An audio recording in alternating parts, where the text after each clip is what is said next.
ఎన్టీఆర్ జిల్లా నందిగామ మండలం ఐతవరంలో లారీలు బీభత్సం సృష్టించాయి. నేషనల్ హైవే పక్కన ఆగి ఉన్న గ్యాస్ సిలిండర్ లారీని వెనక నుంచి దూసుకొచ్చిన ఓ లారీ ఢీకొట్టింది. ప్రమాదం జరిగిన వెంటనే లారీల్లో ఉన్నవారిని కాపాడేందుకు వెళ్లిన తండ్రి కొడుకులపైకి మరో లారీ దూసుకెళ్లింది. ఈ ప్రమాదంలో ఐతవరం గ్రామానికి చెందిన తండ్రి కొడుకులు స్పాట్లోనే చనిపోయారు. ప్రమాద స్థలికి వెళ్లి మరో ప్రమాదంలో 60 ఏళ్ల సంకు మాధవరావు, 40 ఏళ్ల రామరాజు మరణించడంతో స్థానికంగా విషాదం నెలకొంది.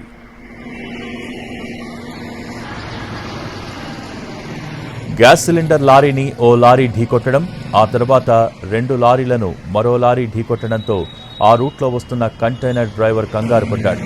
లారీలను ఢీకొట్టకుండా కంటైనర్ను తప్పించబోయి అతి వేగంగా మలుపు తిప్పాడు. దీంతో విశాఖ వెళ్తున్న సూపర్ లగ్జరీ బస్సును ఢీకొట్టింది కంటైనర్. దీంతో బస్సులో ప్రయాణికులు కంగారు పడ్డారు.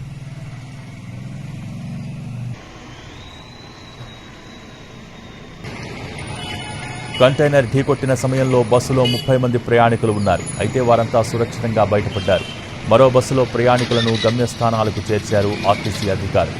ఐతవరంలో ఒకే స్పాట్లో వరుస ప్రమాదాలపై కేసు నమోదు చేసి దర్యాప్తు చేపట్టారు నందిగామ పోలీసులు.